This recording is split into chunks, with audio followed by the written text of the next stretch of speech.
Pod Save the World is brought to you by The Great Courses. The Great Courses. Tommy, I understand you met the wizards behind The Great Courses at this very live show. I did. Elijah and I went next door to get some tacos, and we met some of the folks from The Great Courses, and they were lovely. It was wonderful to meet them. So thank you. Nice to meet you guys. They were 250-year-olds with long beards and like Merlin-like hats because they're caricatures of professors, maybe also Harry Potter.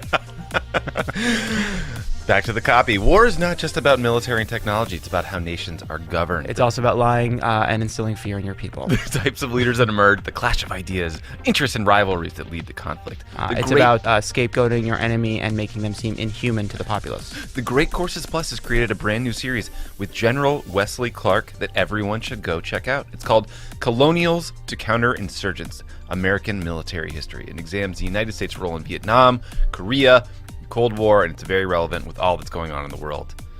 The only way to access this is by signing up for the Great Courses Plus. It's a great way to discover interesting information about people, places, ideas in virtually any category. You can watch or listen anywhere, anytime. There's unlimited access to thousands of topics.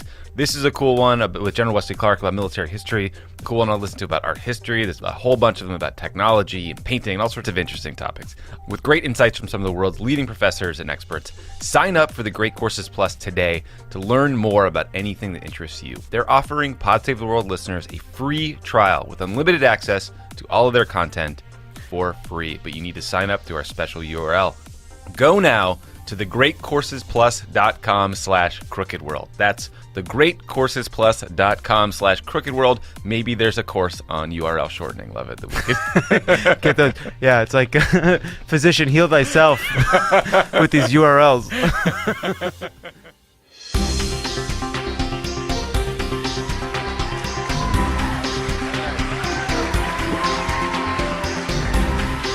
Hello.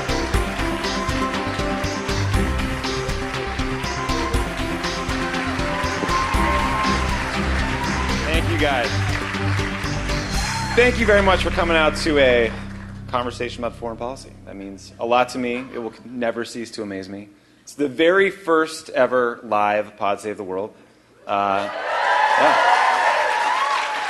Special shout out to Magnolia Pictures, our partner for this event, for making it happen. Tonight is a conversation about a documentary called The Final Year. It's by Greg Barker, who's here with us tonight and will be on stage. They filmed the final year of President Obama's administration. They started shooting in September of 2015 and followed a number of members of the foreign policy team as they sprinted to the finish line. The film is available in theaters everywhere starting now. This will be released on Friday. And it'll be on iTunes as well. And so our guests today are the stars and the creators of the documentary. First, Ambassador Samantha Power. Former Deputy National Security Advisor Ben Rhodes, and the director of The Final Year, Greg Barker. Hey guys. How you doing? Nice chandeliers, Tommy. Yeah, it's cool, right? So this movie was like freebasing nostalgia for me. The film, a lot of it's in Ben's office. I used to sit right outside that room where he was. And it reminded me that what I missed the most about working in the White House, and I think the reason people are going to love this movie is because you see like decent, caring people doing their best and really trying, unlike the current crowd who just sort of bumblefucks their way through whatever is going on. One thing I didn't miss about the White House was how hard it was to get anything approved and done. So I guess my first question for you is, how the fuck did you pull this off? How did you get a documentary crew in the bowels of the NSC for an entire year? Greg, maybe you should answer this as well. We just sold it on the glamour of documentary filmmaking. By the end of the administration, I was kind of a dangerous character. I could get things done probably I couldn't have when you were there, Tommy. Because you weren't there anymore. Yeah. But the fact of the matter is, I think that Sam didn't ask us before she agreed to fully cooperate with the documentary film. Ask for forgiveness, not permission. Government lesson number one. Yes. But what was interesting is, when Greg came to me and sat in my office and said, I want to do this and depict, the work of diplomats, I kind of looked at him and thought, well, that's crazy. I'm not going to do that. But what was interesting over the course of a few months in the first part of 2016, what I realized is, all those press briefings that you and I would prepare for, for hours, that seemed very important at the time. When you're getting ready to leave, you realize how ephemeral that is. Nobody's going to remember the press briefing we gave on June 12th, 2016, right? The TPP briefing. It felt so important. We really needed to make these points. But then I realized, but people will consume this film 1 year from now, 5 years from now, 10 years from now. And if I really wanted people to understand what we were trying to do, that there'd be much more value in actually opening up the doors and letting a documentary film crew follow us around, follow Sam around, get some access to President Obama, and really show what this is like. Because, we get frustrated with the media sometimes, and, that they cover the kind of horse race of politics and the kind of trivial back and forth of the day. But if you're frustrated with that, you have to find different content. And a documentary film that's actually going to pull back and show the lens over the course of a year is going to tell the story that I wanted people to see, warts and all, by the way. I had to trust that they were going to get some stuff where we didn't look that good and stuff where we did. And, I think Greg, I didn't know what his angle was, but I could tell that he was really trying to understand what we were doing in a very complicated environment. He didn't Michael Wolff you. The book's coming out later. It's the part 2 is the deep state. And, so I don't know if you guys have read the Michael Wolff book, but Ben features prominently both in the book and in Donald Trump's mind. He's his favorite character of the deep state. He cites him often. In the last scene of the film, I'm actually everything. walking out of the White House, and you see me disappearing into the black. What it doesn't show is then a black car picks me up and took me to a mountain somewhere that I won't disclose, where I've been orchestrating the deep state ever since, and I was flown here tonight just for this statement. The scary thing, this is going to be quoted. I'm absolutely convinced of it. There's going to be a huge Twitter flurry about Ben Rhodes finally admitting. Yeah, coming to a Free Beacon blog post near you. Okay, let's go to our first clip, which I think sets up sort of what the film, The Final Year, is about. I feel like we should have, a clock up with the days counting down, because what we have set in motion, whether Cuban normalization, climate change, Syria, incredibly important issues of our national security, all of that is at stake. A lot of people are running to succeed President Obama. Republicans have the largest primary field ever. 17 candidates are now in the race, promise to undo much of his work on climate and foreign policy.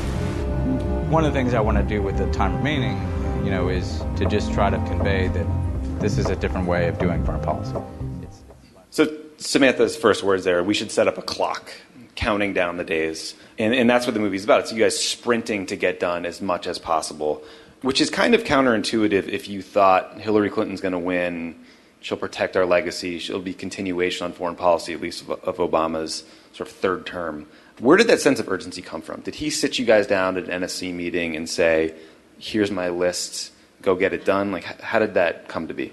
Well, the best example, I think, of the surprising fact that we did scramble, kind of basically playing like we were broke all year, was Paris and the climate agreement. So, as it turns out now, if Trump goes forward with his threat to withdraw, which we can expect he will seek to do, the Paris Agreement will still stay in effect. Why? Because thanks to the President, Brian Deese, the President's climate advisor, Dennis McDonough, who was the Chief of Staff at the time, and the rest of us just as foot soldiers in this effort, we waged a full-court press for the entire year of 2016 to bring the treaty into force, which required getting 55% of the emissions kind of covered by the countries. It meant getting, countries that otherwise would have taken years to sort of grind through their parliaments or do executive actions or whatever. We got done before the election even happened in November. So, but if people remember that it was in 2015, December 2015, that the Paris Agreement was negotiated. Kyoto took 9 years to come into force. This took only those 10 or 11 months, and it was because of that urgency, and yet that urgency coexisted with, I don't want to say complacency, but growing confidence, certainly as soon as Trump became the nominee. So where did that come from? I think it came in part from the fact that we all also knew that we would be leaving. So apart from just getting that direction from the president and feeling accountable to him, we knew that these were our last chances to do these amazing jobs and to have this privilege of serving. And, my list or Ben's list may look different than our successor's list. And so we were, very eager to lock down what we had already done. That's the kind of, is often described as kind of the legacy work, which I feel it does it a disservice. It kind of sounds like it's about, what's going to be on your tombstone rather than helping people. But some of it was just, when am I going to get to be UN ambassador again? Like, this is awesome. I'm running out of time. So along the way, I sort of felt like the film was becoming like a band movie. So it's like a band that's been together for a decade around the lead singer, and they're doing their last album. Where nobody has hooked up. Just rest assured. No. Anywhere. No drugs. There's a quote from Ben in the film where he says, in Washington, there's a default that we've been trying to break, that the way we show we're serious about a problem is military force, or that we're willing to use military force. This was sort of a fundamental Obama message from the very beginning, from like 2007 in the primary with Hillary Clinton. I think it flowed from his belief that the Iraq War was a disaster and that Washington was too easily sort of lulled into thinking, into authorizing that war without thinking through the consequences. How do you think Obama did in his effort to sort of break that default orientation? And how do you think that sort of mantra from him squares with the goal, with the reality of sending tens of thousands of troops to Afghanistan, increasing the tempo of drone strikes in some places, and all the sort of, successful uses, in some cases unsuccessful uses of additional military force? American foreign policy is an ocean liner. You can't kind of turn it on a dime. And I think we're even seeing that with Trump. He can't quite figure out how to get out of the Iran deal. Paris, I would even say for this crowd, the rest of the world is in Paris. And if we elect a different president, Donald Trump can't get us out of Paris until the year of the election. We could be in Paris and basically we'll lose some time on our commitment, but we can be right back in it. So that's to say it's hard to make dramatic change. I think he scaled down our military engagement.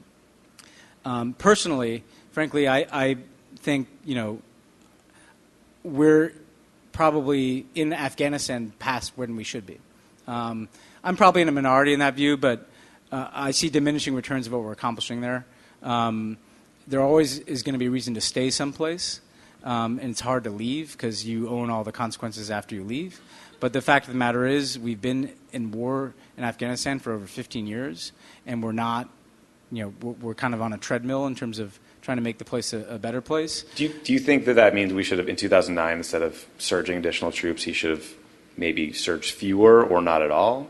No, I mean, the logic of that was we needed to buy some space in that part of the world to have the platform to go after al-Qaeda in Afghanistan and Pakistan, and that did yield benefits. The question I have is, and this is what foreshadowing discussions we're probably going to have, there is a use of military force that I saw is very effective, which is that we can take out people. We can take out a terrorist cell. We can even take out a dictator like Muammar Gaddafi. We're not as good at essentially engineering the politics inside of other countries.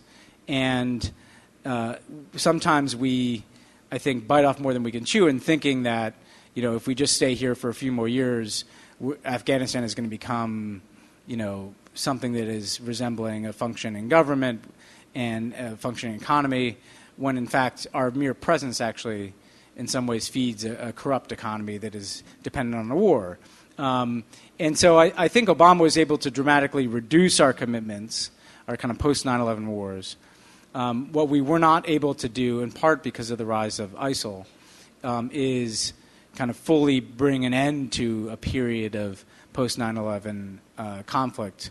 And that too is a cost of our successor, because Trump has escalated every single conflict that he inherited from Obama, whereas I think Clinton would have been more likely to at least continue the glide path that we were on. But I think that Americans need to remember that we're asking a lot of our military to fight year after year in these places. We're spending a lot of money that we're not spending on other things.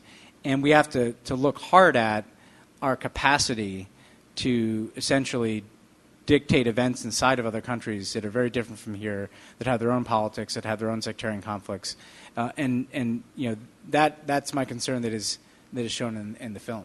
And over the course of the year, I kind of was looking at the choices that they were making about where to travel and what to do when they got to places like Laos and Vietnam, and the choice to go to Hiroshima. And I, with the background of the Syrian sort of tragedy looming, I sort of realized that you guys were grappling with these questions of war and peace, which had really, kind of helped define Barack Obama from the very beginning of his emergence as a national figure. And I sort of decided to kind of make that at the very heart of the film. So yeah, you guys were grappling with those questions of war and peace going way back to when Barack Obama received the Nobel Peace Prize, and Samantha, Ben, and Jon Favreau, who's in the house somewhere, were wrestling over the draft of how to accept that speech as he escalated our wars as we were en route. Fast forward to another speech that you guys were fighting over. There's a scene in the film where there's this heated debate about Obama's final speech at the UN. He argued that life expectancy, education levels, et cetera, there's never been a better time to be alive, essentially. And that the world, generally speaking, is less violent, more prosperous. Samantha, you thought that tone was sort of discordant and too optimistic given what you were hearing all the time. Syria, 65 million people are displaced, the general trend lines on democracy. Wrestling over the tone and substance of a set of remarks is like a daily combat in a White House. But what was the bigger issue here for you? Like, why is it problematic, or in Ben's view, I guess, important for the president to set this sort of hopeful tone?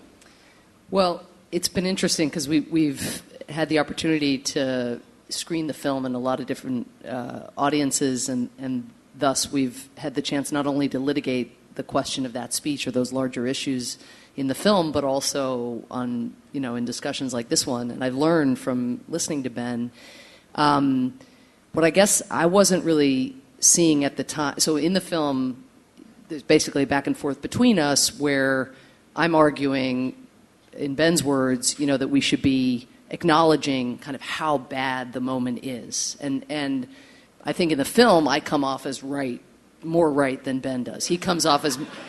In the film, I'm about to say something in tension with that. In the film, he comes off as more right on Syria, in my humble opinion, than I do. That's Greg's fault.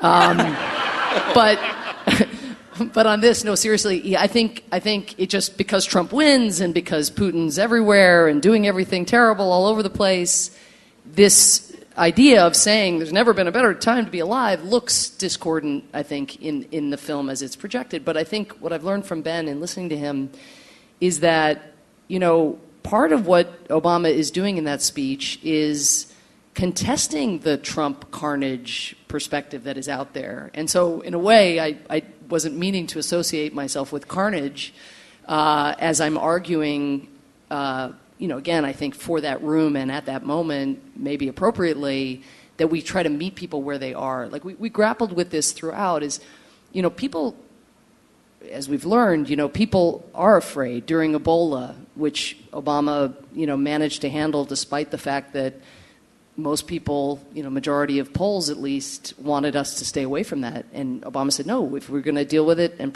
keep the American people safe, we're going to have to go into the belly of the beast in West Africa.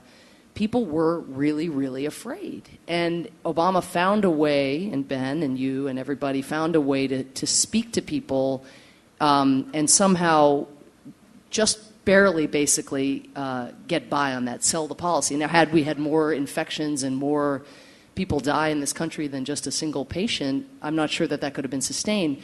But I think where I was at the UN was dealing with 65 million displaced, which isn't just every one of those individuals who's a member of a family or a parent, like trying to deal with their kid and not having a home and not having school and all the horror that connotes.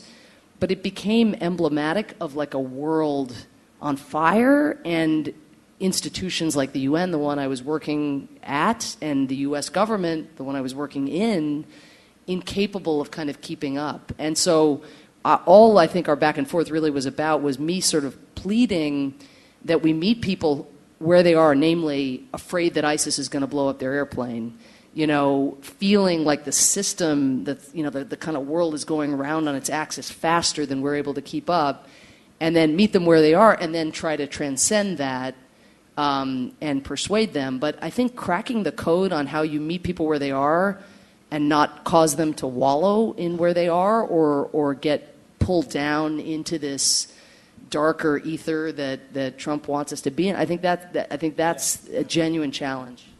Yeah. I mean, what's interesting is that what Obama had in mind very much was Trump. I mean, it's not like we didn't see the fears that were out there. I mean, Favreau's here, and we worked together for so many years on this, but Obama always wrestled with this issue of our media and our politics are designed to scare people.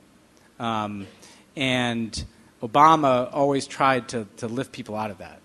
I mean, we all know the statistics, right? Like more people die slipping in their shower than from terrorism, right? And more people had married Kardashians than had died of Ebola. Right? So it's another way to put it. And so when we had the ISIS kind of spike in fear, where people are, ISIS is an existential threat to America was the kind of the phrase on every Republican's lips. It's, well, no, like ISIS has no capacity to destroy America. And the challenge that Obama was trying to address in that speech is, if I go too far in succumbing to this notion that everything is terrible now, especially when I know, as the film shows, we had a World War II where 60 million people died. We had Vietnam where we killed 3 million people and 50,000 Americans died. Like the notion that we were living in some unique moment of horror, that's Donald Trump's narrative. That's the narrative of American carnage. And if I succumb to that narrative, he's always going to be ahead of me in that one. I'm never going to outdo Donald Trump in saying how terrible everything is right now, when in fact we know that poverty rates have never been lower and life expectancy has never been higher, than actually levels of violence are lower than they've been for certainly the bulk of the 20th century. And he was trying to find a way to say, yes, there are huge challenges in the world, but we are not living. Yes, we can. Yeah, yes, we can. We're not living in American carnage, and I don't want to feed this kind of media political orientation that always leads in the direction of fear, because that's how you get a Muslim ban. I mean, if I'm up here saying that ISIS is an existential threat to America, well, then yes, let's keep out all the Muslims. Or if I'm out here saying, that the refugee crisis is corroding the entire international system, then it's like, for Americans, let's keep out the refugees, not let's bring them in. So he was trying to find that space in between, recognizing the very real challenges we face, but not delivering a speech written by Stephen Miller before the United Nations. From Santa Monica, where I live, down the road. Very hard scrabble streets of Santa Monica. Yeah.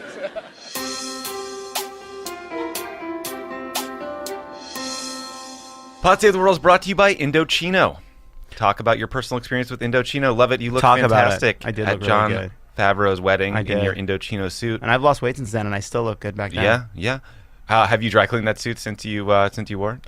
No, I don't want it to lose the magic of the wedding experience. The sheen of Maine. Keep forgetting. Indochino is the largest custom apparel company. They make suits and shirts made to your exact measurements for a great fit.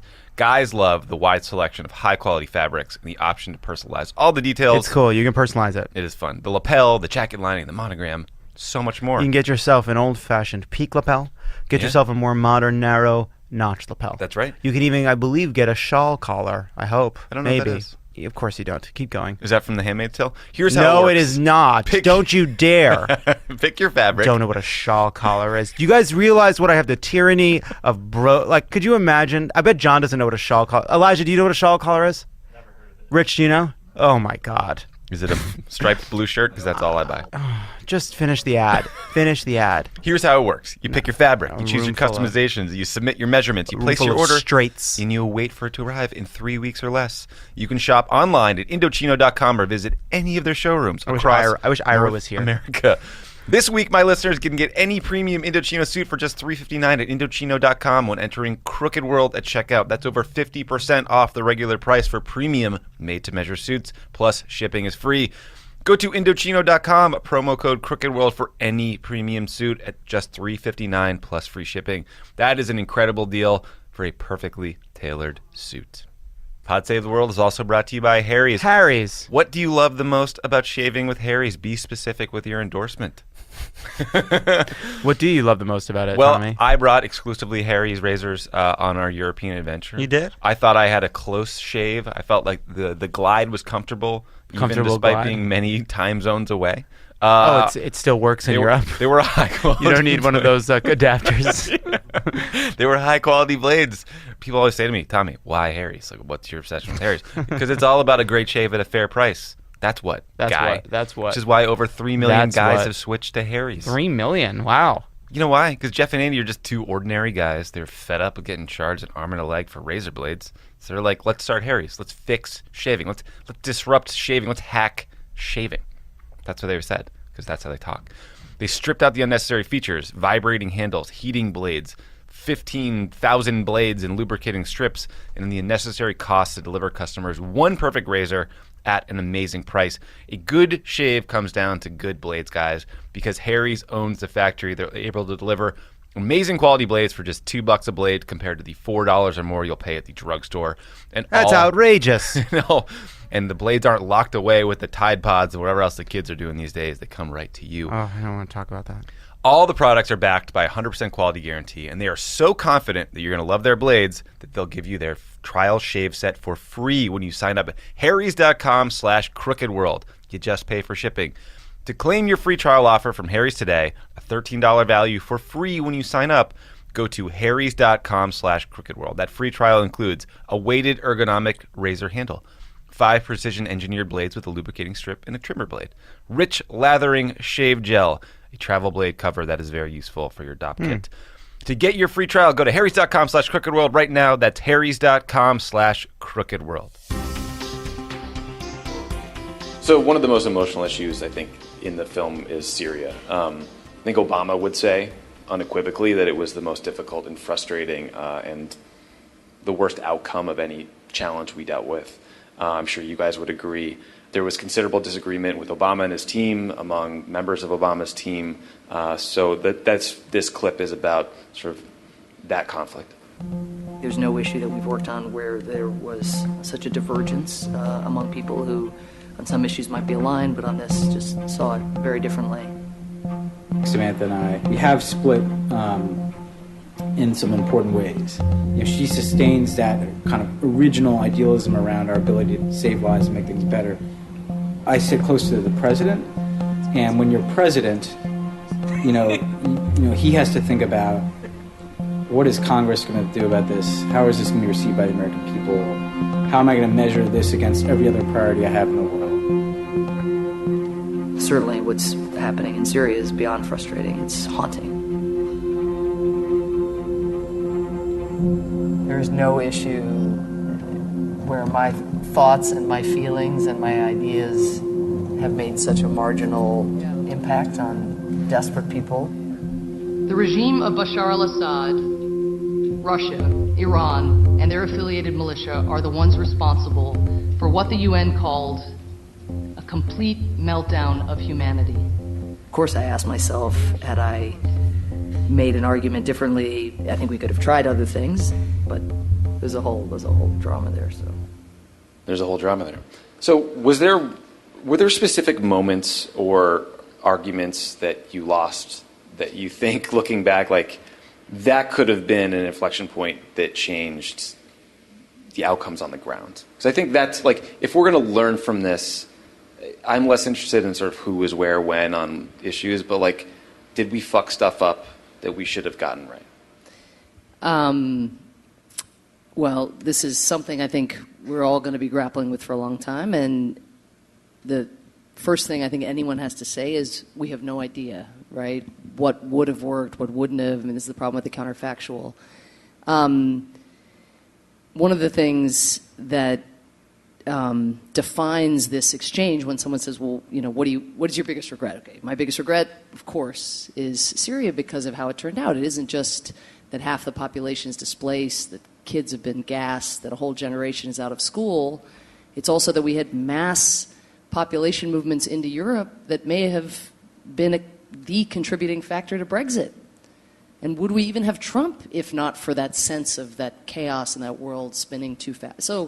So I think my argument throughout was we have to measure the risks of any particular action we're contemplating against the status quo extended forward. Foreign terrorist fighters, what happens to the countries around Syria, and I wasn't even thinking, as I should have been, well beyond that about those consequences. But making that argument, as I just did, is very compelling, but then what's the right answer? I think one thing we can say, I think, is that the energy that Secretary Kerry dedicated in the last year and a half, which Greg really captures, a frenetic, I love this man. I mean, there's a scene in the movie where he can barely carry himself up the stairs. He just, as he says, will never give up on the possibility of peace. Now, the problem is he's negotiating with Putin and the Iranians and, who are the patrons of Assad, who didn't want to negotiate, and there wasn't a balance of power on the ground. But was there a time earlier where that kind of frenetic diplomatic push of the kind that we made on Iran in the nuclear space, could that have paid dividends, bringing the stakeholders under the same tent like he did at the end? That's one example, I think, of something that might have, again, prior to Russia's military involvement on the ground, made a difference. And then the second time is the time in which President Obama said he was going to use force, and we then made the judgment a little bit belatedly that we were going to go to Congress and seek their authorization. And we were in those debates internally. We had in the room, I don't know, probably close to 100 years of legislative experience, if you combine Vice President Biden, Secretary Kerry, Secretary Hagel. I mean, real people who had their finger on the pulse on Capitol Hill. We had the Israeli government and all our closest allies in the region supporting the president's decision to use force, because this was chemical weapons. This was after 1,500 people had been gassed to death. And it was clear that this weapon now, sarin, was like a conventional weapon of war to Assad. It was going to continue to be used. And terrorists were going to get their hands on it. And the president decided to use force, but made the judgment that it was unlikely that if we used force, that we would just snap our fingers and the war would end. Nor would we snap our fingers and chemical weapons use would stop. So he belatedly, I think it was, if we were going to make the decision to go to Congress, it would have been good to make that decision on the front end, but belatedly decided, like a week later or a few days later, decided, having said we're going to use force, that we're going to go to Congress and seek approval. And what was misjudged, no question, was Congress's appetite for supporting the president. And that seems crazy when you think about what Congress, or what the Republicans in Congress had been. I mean, basically, if Barack Obama said up, they said down. If he said black, they said white. And so we ended up getting stiff-armed by Congress, or would have had it come to a vote. And the president then ended up having Secretary Kerry and then me up at the UN embark upon a major diplomatic initiative to try to dismantle the chemical weapons program using the specter of the threat of force, which Russia must have believed, even though had they been polling members of Congress, they would have seen that we were not going to get very far if that went forward. But fundamentally, Russia did team up with us to dismantle the declared chemical weapons program. Now, what's the problem with that? Assad is a liar and a war criminal. So he kept a little stash for rainy days, and we've seen him employ that. But I do think, even though I think if we were going to go to Congress, we should have gone to Congress right at the beginning. We should have had a more compelling, sort of account of what we were seeking to do with military force. Probably, in retrospect, we shouldn't have gone to Congress because they were not at the level, as it turned out. But we did manage to dismantle the declared chemical weapons program, which is, again, declared is a bit of a lawyerly way to talk about it. But what that means is, all these tons of chemical weapons were not there when ISIS ended up coming in and taking over large parts of the country, those are weapons and stores of chemical stocks that would have been very vulnerable. So something good came out of something, but that's the moment where, when you have the precipitant of that kind of attack, had we struck quickly, you could imagine conceivably, but we'll never know, a cascading set of events where we actually could have come in on the back of that with a diplomatic initiative to try to lock things down. Ben, you're very honest in the movie about you were initially, I was sitting with you at the time, you were in favor of military intervention in Syria, but you were swayed by Obama's argument that essentially we were lacking the basic necessary conditions for success, like congressional support and international support for a military action. Can you talk about his argument? Like, was this something he would be making in the Situation Room to the full team? And why did that convince you when you started in a different place? Yeah, no, well, it's one of the several ironies of my tenure that I can now look back on, is that I kind of became the person most identified with the defense of the Syria policy that when I had argued for years, including when you were there, obviously, to intervene militarily.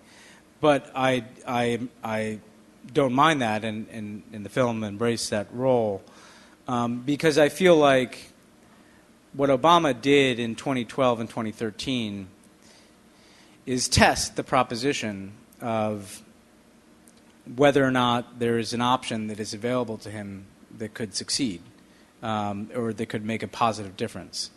You asked a question earlier about how we use military force, and in that moment around the red line that Samantha discusses, we're a democracy. And Obama essentially decided, I know that, okay, I could bomb Syria just to show that I'm responding. And Trump did. He blew up a runway. Nothing changed. It's not like that had any discernible impact on the direction of the conflict in Syria. It led some pundits to say he was presidential that day. And what he realized is, if we're going to go in, we're really going to go in. Just like when we went to Libya to protect civilians in Benghazi, and that led all the way to getting rid of Gaddafi. It's a tragic thing. The principal tragedy is a human tragedy in Syria. It's also a tragic thing to acknowledge there might be limits to what we can do to curb suffering in the world. And Obama acknowledged that truth, and that was a very contentious thing for him to do. But I came to see that I couldn't tell him, yes, if you take this risk, it will make things better. And if I couldn't, how can he stake his presidency and his moral authority on that? When we know that sometimes in the past, when we've gone to war with all the best intentions in the world, we've actually made things worse. And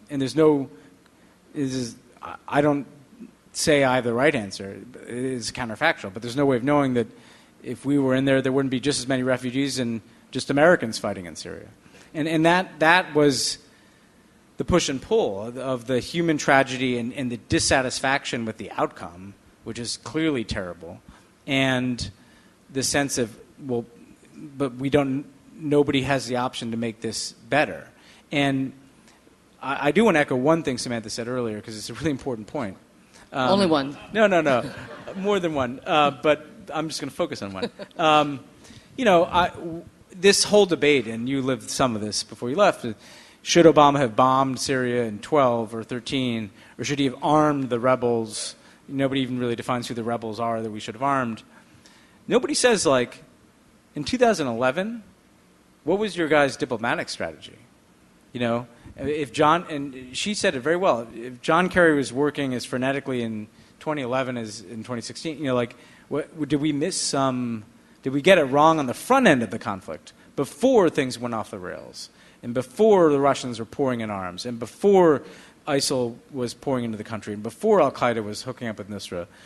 Did we miss a diplomatic option? Because if we view this purely as a military issue in the rearview mirror, should we have intervened militarily? Then the only tool we're going to reach for the next time there's a burgeoning civil war is military action. And I do think we should, when we look back at Syria, think about our diplomacy as hard as we think about these military questions. to date, we sort of talked about the debate around military action, but there was no debate about the need to improve lives on the ground by allowing access to relief workers and getting civilians out of harm's way, and supplies into places like Aleppo. But even those efforts were stymied at the UN by Syria, by Russia, by Iran. Samantha, you kicked the shit out of those three countries in a speech at the United Nations. Let's watch.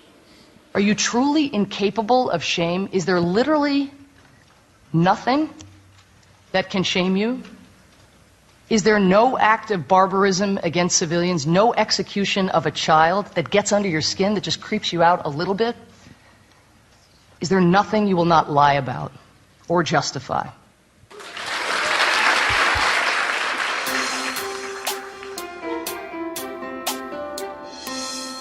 Pod Save the World is brought to you by SeatGeek. We used to talk about SeatGeek back when we were in the old studio. I know, I miss it. Buying tickets to sports and concerts can be complicated, guys. It gets confusing. I was buying tickets for that sport where you brush ice. And, curling. Curling. I used to watch that sometimes during the Olympics. It would fascinate me for hours at a time. But there's a better way to buy with SeatGeek. SeatGeek is the smartest, easiest way to get tickets to every type of live event. Whether you're searching for a last-minute deal, you're planning a night out, or you need to find the perfect gift, SeatGeek helps you find the best seats at the best prices, fully guaranteed. There is nothing quite like seeing your favorite team or musician in person. SeatGeek gets you closer to the action for a great value. I have SeatGeek app on my phone. I used it recently when I was home for Christmas. I took my little sister and my fiance to a hockey game. Hadn't been to one of those since high school. Boston Bruins. They won. Hat trick. We had a good time, yeah. Icing. All of that. God, I wish somebody could help me understand icing. It is the most confusing thing in the world. It has been explained to me so many times. It's like, so the puck went this way, the players went that way, but then the puck came back around. Icing. You know?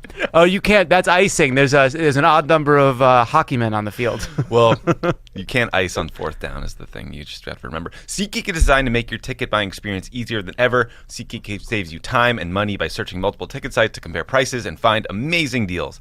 And to get you the most bang for your buck, SeatGeek grades every ticket based on value to help you immediately identify the best seats that fit your budget. Plus, every purchase is fully guaranteed, so you can shop for tickets on SeatGeek with confidence. Make SeatGeek your go-to app for finding the best deals on every type of ticket, from sports to concerts to comedy and theater. Best of all, my listeners get $20 off their first SeatGeek purchase. Just download the SeatGeek app and enter promo code WORLD today. That's promo code WORLD for $20 off your first SeatGeek purchase. So there was a time where Russia would work with us at the UN and in a variety of forms. We got an arms control agreement. We got sanctions on Iran and North Korea. We were able to authorize military action against Gaddafi in Libya. What changed? Like, when and why did Russia decide to block everything we did, in addition to hacking John Podesta's email and all the other shit that we've since learned about? I mean, obviously when President Putin came back, there's a correlation between the kind of aggressive and illegal actions they take, certainly domestically, the crackdown, then the invasion of Ukraine, the takeover of Crimea. And there's a kind of playbook that they put in play in Ukraine of, I used to call it at the Security Council, I used to, in these speeches, because we had 40 or 50 emergency security, I don't know when it ceases to be an emergency Security Council session, but they were called emergency Security Council sessions on Ukraine. And I would usually lead into my, equivalent of that on Syria by saying, we're back in upside down land. And it honestly was, listening to the Russian representatives describe what they were doing, just with no relationship to what was going on, was a precursor to some of what we hear from officials in our own government who say things that just aren't true. And I'd be there and I'd be like, but that's not true. And I remember at one point the French ambassador said, my Russian colleague seems to have forgotten that the internet exists. And unfortunately they hadn't forgotten. Yeah, they had not forgotten that. Yeah, exactly. And they were using the internet in a range of ways. But so I think Ukraine was really a sign that the international order, such as it had evolved over the 70-plus years, benefited the United States, especially under an Obama that was willing to play by the international rules of the road and invoke them. That was pretty new for an American president to sort of situate our country in that landscape. And that drove people in this country, some people, a little bit crazy because they, liked the John Wayne image of the United States out as an actor unto itself. But Obama said, look, these threats are shared threats. Climate, we can't deal with it without other countries. These terrorists who are crossing international borders, we need other countries to be part of this coalition. We should situate ourselves in this way. Well, that order gave Putin very little. Like, this was not a prospering country, if the status quo was just extended forward. So I think, playing to Russian history and glory and vanity, even if it meant, really crippling his own economy, but, tapped into something. David Remnick wrote a beautiful, really powerful piece in the New Yorker at one point calling Putin's relationship to the former Soviet territories a kind of phantom limb syndrome. That there was something in Russian culture and history and pride to be tapped, and the sense that they were on their backs and that he would raise them from their knees. But we still managed to cooperate at the UN in the sense that there were a set of issues that you could still function on. You could still send peacekeepers into sub-Saharan African countries. You could still sanction specific war criminals around the world. But as our time toward the end, as we got closer and closer to the end, the number of issues that were uninfected by the Putin problem and the desire to kind of block everything and make the international order itself stop functioning, that list grew shorter and shorter. Ben, we made fun of Mitt Romney in 2012 when he said that Russia was our greatest geopolitical foe, and that sometimes gets thrown back in our face and maybe doesn't look great in hindsight. But I heard you articulate an explanation in the film that was different than maybe that Russia was our geopolitical foe, which was that the mistake Obama made when it came to Russia was that it took too long to figure out that Putin doesn't pursue Russia's national interests, he pursues Putin's interests. What does that mean, and how did that belated insight change your thinking? Yeah, so this is a really important question. So let me just try to do this quickly. So Putin is he's an FSB, KGB guy. He gets installed in the presidency, after the end of the Yeltsin administration. He kind of tries to run the traps. He's kind of awash in oil wealth in the 2000s, and he, establishes a bit of a cult of personality in Russia, funded by his oil wealth. So he looks good because he's spreading the money around, standards of living are going up. He's also trying to get along with Bush, but the Iraq War pisses him off because we knock off somebody who was close to Russia. Then the Bush administration is seen as somewhat involved in, overstated by Putin, by the way, color revolutions in Ukraine included. Then Putin leaves office to Medvedev. Right around that time, though, they do invade Georgia. So people forget that in 2008, when we're running for president, they invaded and occupied a European country and still occupy two pieces of that country. Then Putin becomes prime minister. And what we probably underestimated is we thought Putin was still pulling the strings. But I think Dmitry Medvedev was actually pretty far out ahead of Putin. Medvedev, you met him. He's kind of the Russian that if he wasn't in politics, he'd probably be living in London. He likes to wear nice suits and Windsor knots and hang out at good restaurants and probably own ghost real estate in New York owned by Donald Trump. He and Obama hit it off. Yeah, we would read these transcripts. They'd be like 45-minute long calls. Yeah, they really liked each other. They did. But Medvedev was Western-oriented. He clearly felt more comfortable in the European club than in the Goon club. And he, pushed and pushed, and he did Iran sanctions with us, and then he abstained on a resolution at the UN for us to go into Libya, which Putin then objected to publicly. He broke from Medvedev. And so what was clear is that Putin, I think, was uncomfortable by how far Medvedev had reset relations with us, and that was the context for that Romney campaign. Then Putin comes back in. When Putin comes back in, the oil wealth is gone because oil's not at $130 a barrel, it's plummeted. Russian economy is tanking. Well, what is Putin going to do to stay in power? He needs to gin up the external enemy. He needs to gin up nationalism because he doesn't have the money to make people buy into the cult of Putin based on the fact that he has all the money. And what we saw is him becoming more and more belligerent. And I also think he felt like, the U.S. has come too far. They did NATO enlargement in the Baltics. Then they get a NATO enlargement plan for Ukraine and Georgia. They're into the former Soviet Union with NATO. And the next time they cross a line in one of these amputated limbs, I'm going to pounce. And that's what happened when Ukraine fell. And he saw it as a U.S. orchestrated thing. And it wasn't. It was an indigenous Ukrainian movement for anti-corruption and democracy. I actually think he probably does think we were more involved in it than we were. And you would recognize this as a communications person. There's a moment where he crossed a line that explains what happened in our election. And this is really important for your audience to understand, who probably is still trying to figure out what happened in our election.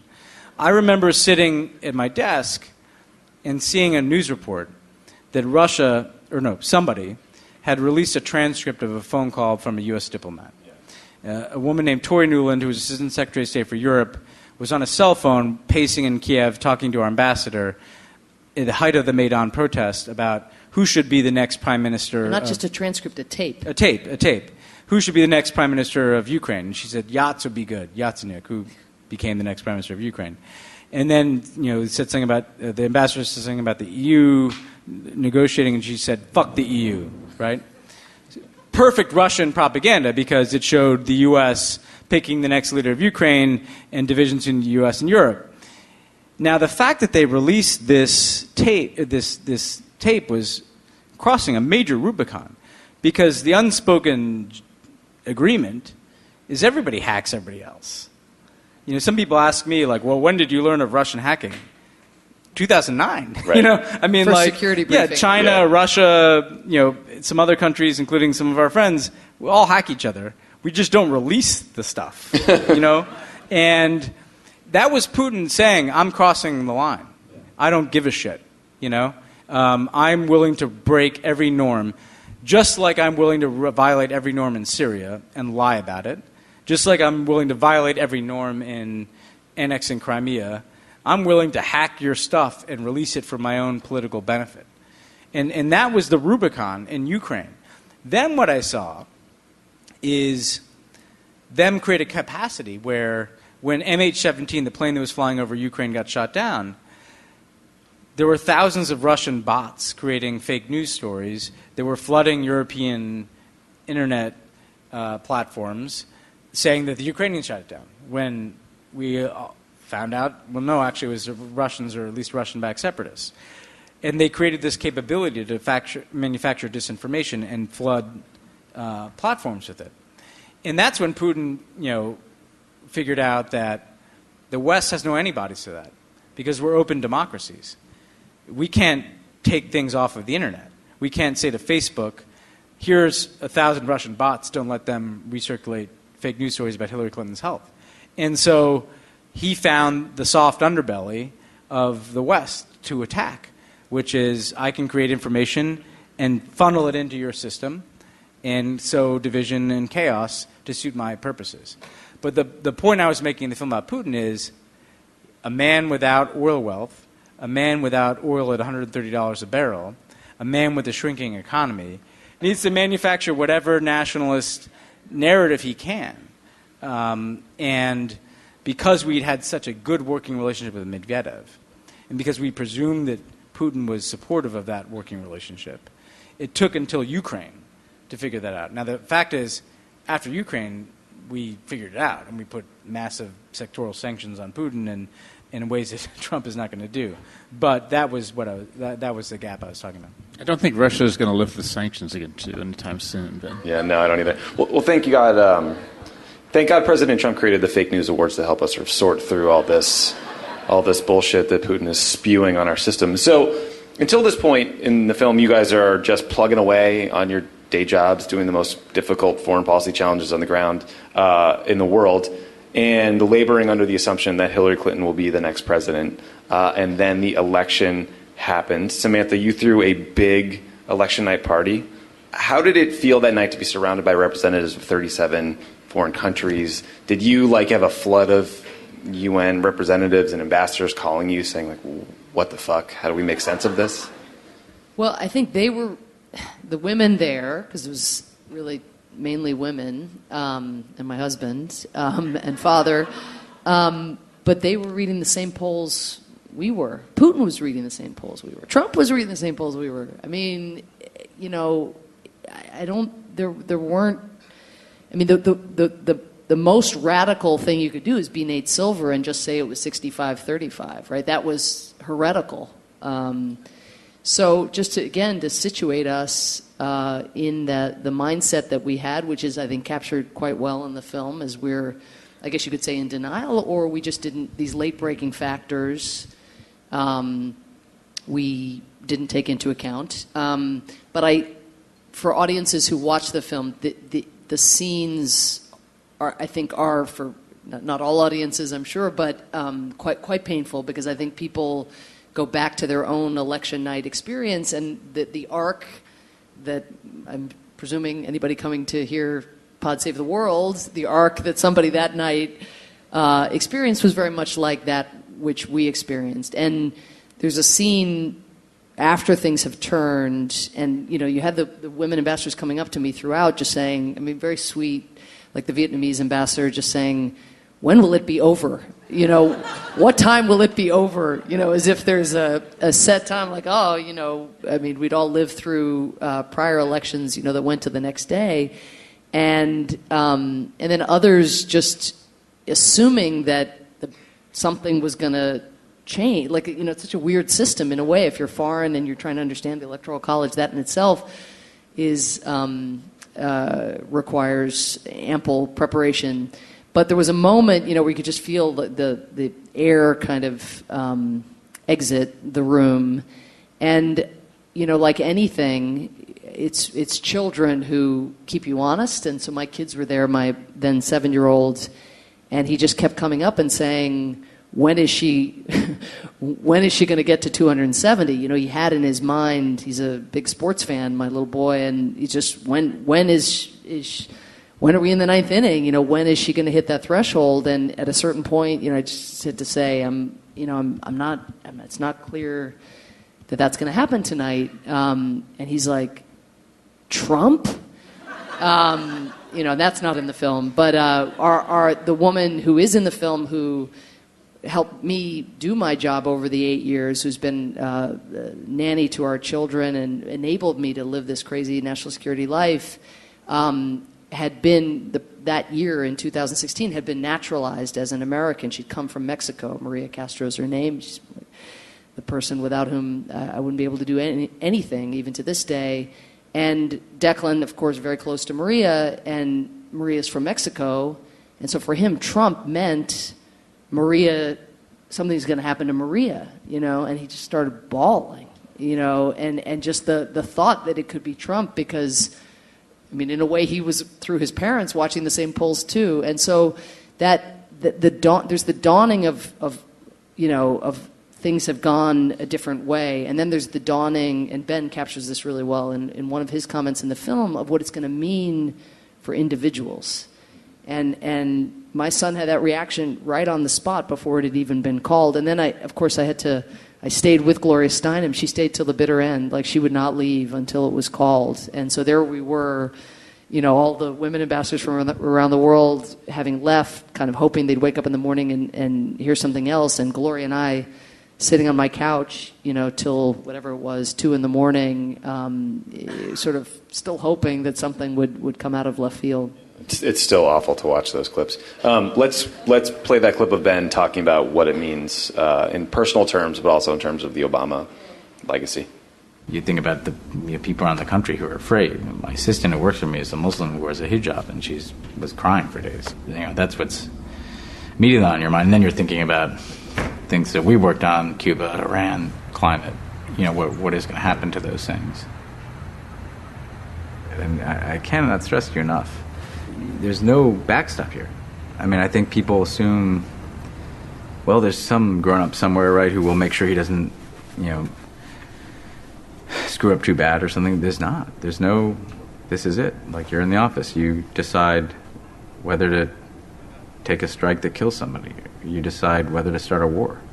He will have to make hundreds of those decisions. That will happen every week here, and there's not anybody else who will make those decisions for him. Make you feel better? It's funny, is I remember having that conversation with you in 2009. We had all these meetings about, I think, Sudan policy. And one time after one of them, you and I were talking, we were just like, holy fuck, like, you always think when you're outside of government, there's another room where the important people are really calling the shots, and suddenly you're in the room, and it's not always the best feeling. Has Trump been as bad as you guys feared that night, both in terms of sort of unraveling what Obama accomplished, climate, Iran, Cuba, but also just sort of generally doing damage to our reputation? Yeah, I'll take this one. I just want to make sure I get the first crack at this. He's been worse. And here's why. Like, yeah, the scorecard, Paris, Iran, Cuba, pull out of Paris, half roll back Cuba, not quite be smart enough to figure out how to get out of Iran. But, throwing a lot of red meat in there for him. Sorry about that. David, deep stater. But what is more concerning to me is underneath that, the hollowing out of the State Department can't be overstated. I mean, I don't think people can even get their minds around the extent to which, like, he's removed us from the field in the world. We don't have assistant secretaries of state. We don't have a functioning State Department. And so I anticipated, the axe to the Obama legacy and the kind of wild hacking at the Obama legacy, but this kind of systematic dismantlement of government, and this emptying out of state and this hollowing out of EPA playing any function of environmental protection, which is the name of the organization, is really, really stark. But I think one of the things that people don't appreciate yet is we're not the leader of the world anymore. That's gone in 1 year. One of the things, Tommy, I think you probably realized when you got the job outside my office is, something would happen around the world, and we'd put out a statement about it. A crisis happened somewhere, or political development happened somewhere, and you have this very strange experience where we write a statement. It could even be issued from Tommy Vietor, National Security Council spokesperson. From the back of a cab on your BlackBerry or something. And an hour later, the British put out the same statement, and then the French, and then the Germans, and then the EU, and then the Japanese, and then the UN is coming in. And you get this sense of the weight of the fact that the rest of the world kind of looks to you to call the play. And that's been the case for 70 years. Even under, a president like Bush, who was not necessarily the most popular guy around the world, that was still the case. 70 years. It's gone. We are not the leader. Well, let me phrase this. I want to phrase this a certain way so it's not mischaracterized. Like the actions he is taking and the way in which he's acting in office. But because this is another piece that's important. Here the reality show gets consumed. It's kind of, maybe it's interesting that he drinks a lot of Diet Coke and watches television and tweets at Kim Jong-un and calls him Rocket Man. Around the world, they could give a shit about how many Diet Cokes he drinks. And they don't think the Rocket Man thing is interesting or entertaining. It's terrifying. I mean, it's fucking terrifying. Like, these are countries like Japan and South Korea who have banked their entire national security.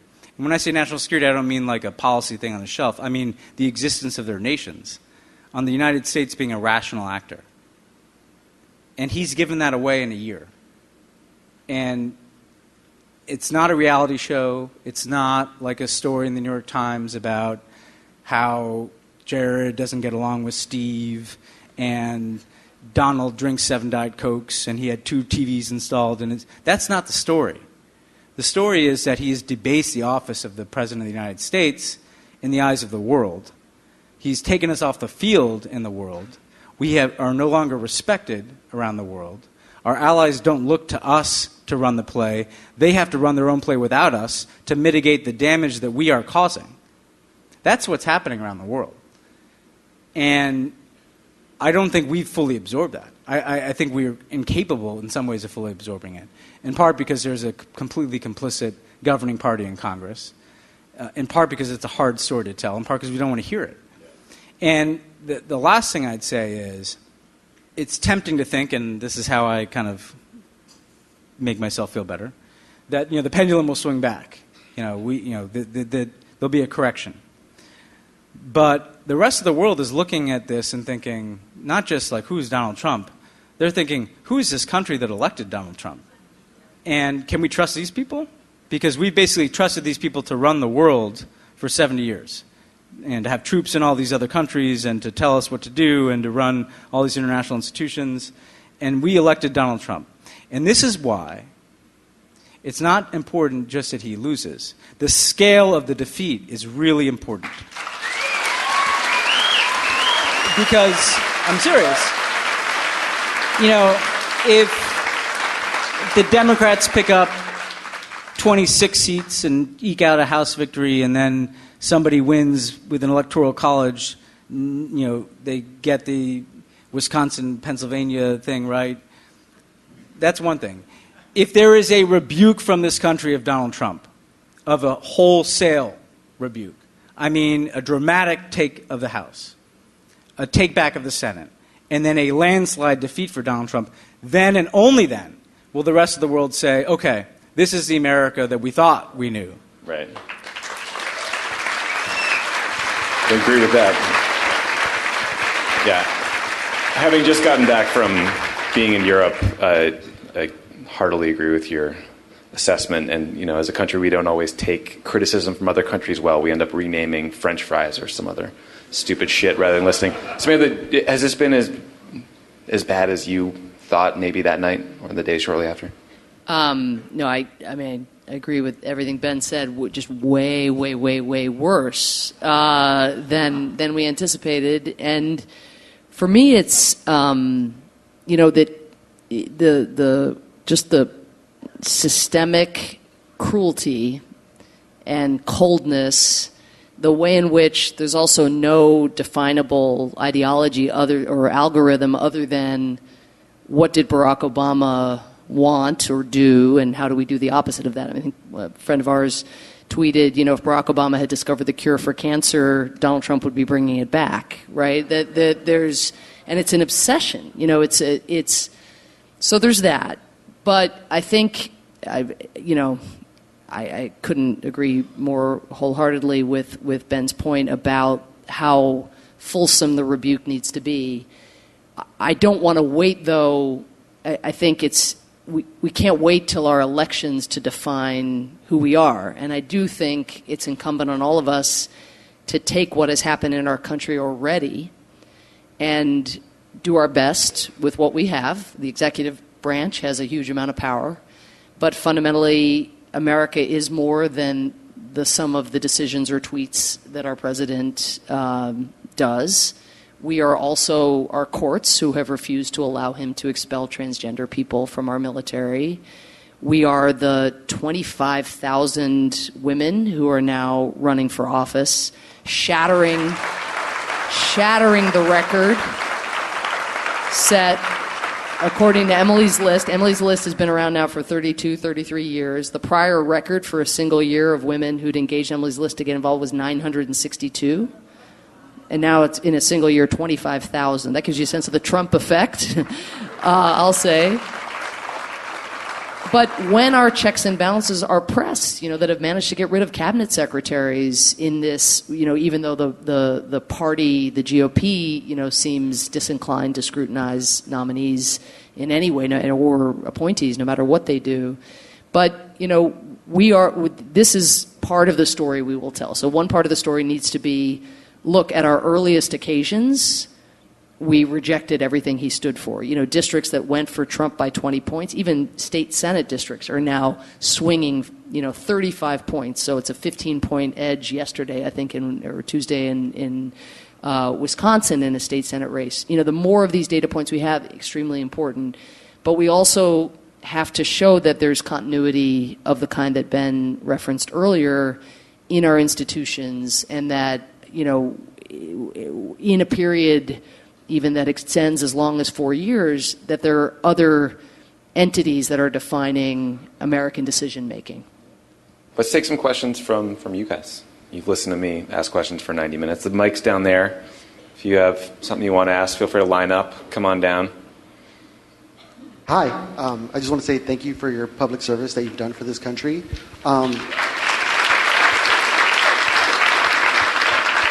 So I'm from Hollywood, and I've been born and raised here my whole life. And one of the things that has impacted me is the Armenian community here. I'm not sure if you're aware, but Hollywood has the highest concentration of Armenians outside of Armenia. And when Senator Obama was running to be a candidate, he promised to recognize the Armenian genocide. That was a promise that was not fulfilled in President Obama's administration. And I think, I would like to know why, That's for you, Ben. No, it was a mistake. And we should have recognized the Armenian genocide. And, Samantha and I were, I think, in agreement. Every year there was a reason not to. Turkey was vital to some issue that we were dealing with, or there was some dialogue between Turkey and the Armenian government about the past, and it was one of those issues. Frankly, here's a lesson, I think, going forward. Get it done in the first year, because if you don't, it gets harder every year in a way. But we did have a second chance. I think the 2009 was crushing, excruciating for the Armenian American community that had believed not only what President Obama had said as a candidate, but what many of us who had earned the trust of the Armenian American community said on his behalf. I went out and said, every candidate says they're going to recognize and then doesn't, he's going to be different, because he was different in so many ways. And he proved he was different on Cuba and Iran and so many of the taboos that he confronted in his presidency. But in that first year, I think there were people in our government who argued that a Turkey-Armenia normalization process was going to give rise ultimately to something more indigenous, less foisted, and there were people who argued that if we got out in front of that, as they put it, that would set that process back. I think that was inaccurate. At the time, I thought it was inaccurate. I thought there was a lot of evidence that the Turkish president was, in a way, staying in that process just as a way of getting through April 24th, frankly.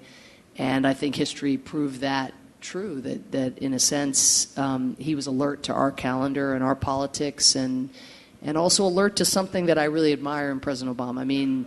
He is, and when I use this phrase, it's so wonky that it's not exactly catching on, but he's a consequentialist. He always thought, okay, I could feel good, I could meet a campaign promise and deliver for the Armenian Americans to whom I've made this promise, and then what? What if it sets back this thing that could be much more promising? I think he really believed that it could have that perverse effect, because he was told that by people who studied the region and knew the region. Again, I think we were played a little bit. And then the second opportunity, though, was with the 100th.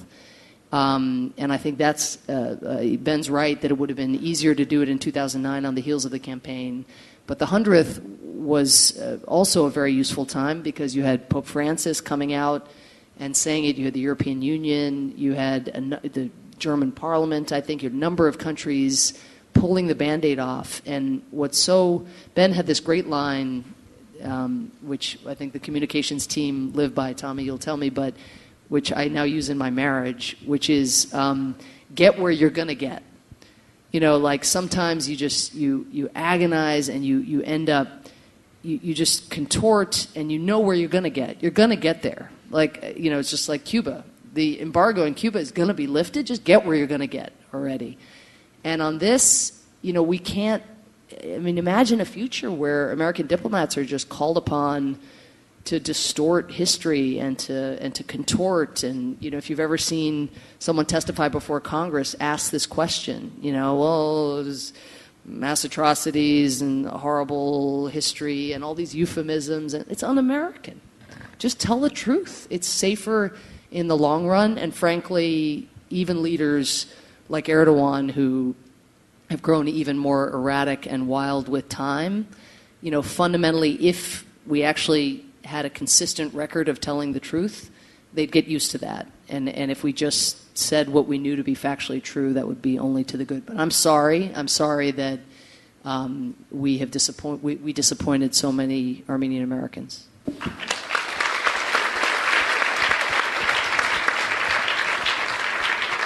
Hi. I guess first I'd like to thank all of you for all the work you've done. I have a question. In Ambassador Power's book, Problem from Hell, she outlined how after the withdrawal from Vietnam, the left's skepticism of the rights and the Ford administration's warnings about developments in Southeast Asia impeded our action against the Khmer Rouge. This presidency is particularly motivated by the need to contrast himself with the previous Obama administration. And I want to know, when we take back the Congress this year and the White House in 2020, is there a way we can inoculate ourselves from such partisan motivations, and should we?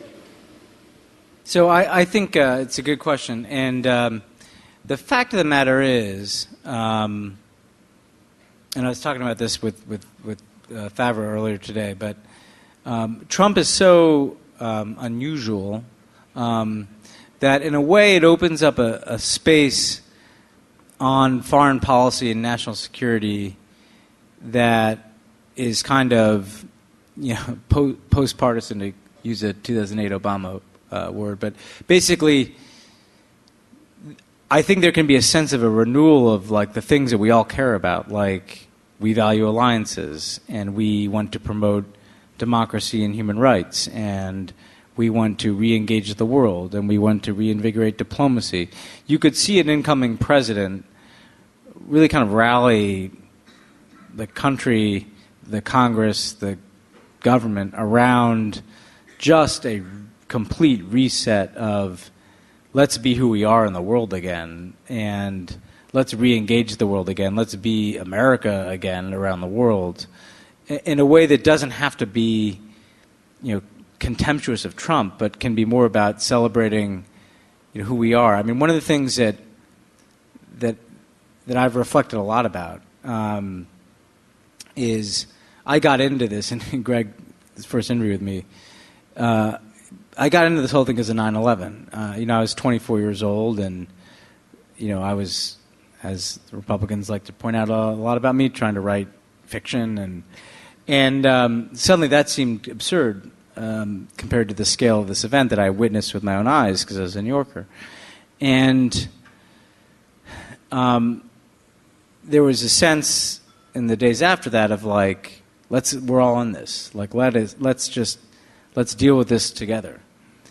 And one of the great tragedies of my life is that that's not what happened.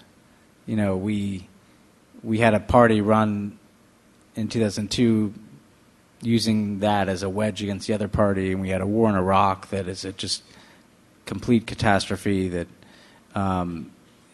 changed what 9/11 meant, because 9/11 was invoked to do something really catastrophic that had nothing to do with 9/11, and you had this kind of politics of fear that emerged, and the end of the Trump presidency in some ways is going to be our chance to reset that. Obama, because he never got a chance from the Republicans, wasn't going to be able to do that. He was able to reset the global financial crisis and take 150,000 troops out of Iraq, but I think there's actually an opportunity for whoever the Democratic nominee is in the next cycle to say, I want to bring us all. We may not be able to agree about every element of, our healthcare policy apparently, or or even our immigration policy, but we should be able to agree about some fundamental things that we do around the world, about what we represent, about how we feel about Vladimir Putin, or how we feel about dictators, or how we feel about democracy, or how we feel about independent media. And so I think that the way to avoid it just being an anti-Trump thing, I'm just going to undo the Trump stuff just like Trump undid Obama stuff, is make it about America and what America means to the rest of the world. One of the things that is really profoundly moving about being in a job like what Samantha and I had is people around the world really care about America. I mean, it's almost, it's humbling how much people, I went to Hiroshima with President Obama, and that's in the film, but we dropped an atomic bomb on this city. And there were thousands of people lining the streets cheering for our motorcade. That's interesting. And, that's what I was getting at before. And I think that people just want us to be the America that they like. And look, Greg's lived abroad. There's an America they don't like. They don't like the coups that we've sponsored, and they don't like the foreign policy mistakes that we've made, and they may not like drone strikes. But there's something that they really, really like about a country that supports an independent media and doesn't call them the enemy of the state, and wants to have peaceful protest as a sign of a robust democracy and doesn't diminish it, and wants to be ahead of everybody else on promoting inclusion, whether it's for African Americans or gay people or transgender people. They get that we're going to be ahead of the rest of the world. They want us to be us again, And if the next president can tap into that and try to, and look, I'm not as someone who's lived through 77 Benghazi investigations, I'm not suggesting the whole Republican Party is going to get behind us and it's going to be great. But I think a lot of Americans would. Just to feel like I cannot be embarrassed when my president goes abroad again, and that we're going to be who we are, and that we're going to articulate this as what we're for, and not just against Trump. But I think there's no need to make it partisan, because that's the message that the world wants to hear. And frankly, it's a message that most Americans are going to want to hear after they're exhausted by however many years of Trump that we have. All right. It's a good place to leave it. Thank you, Samantha, Ben, Greg, for coming out. Thank you, Magnolia Pictures. Thank you guys for coming out tonight. And go see The Final Year. It's in theaters. It's on iTunes. Check it out. Good night.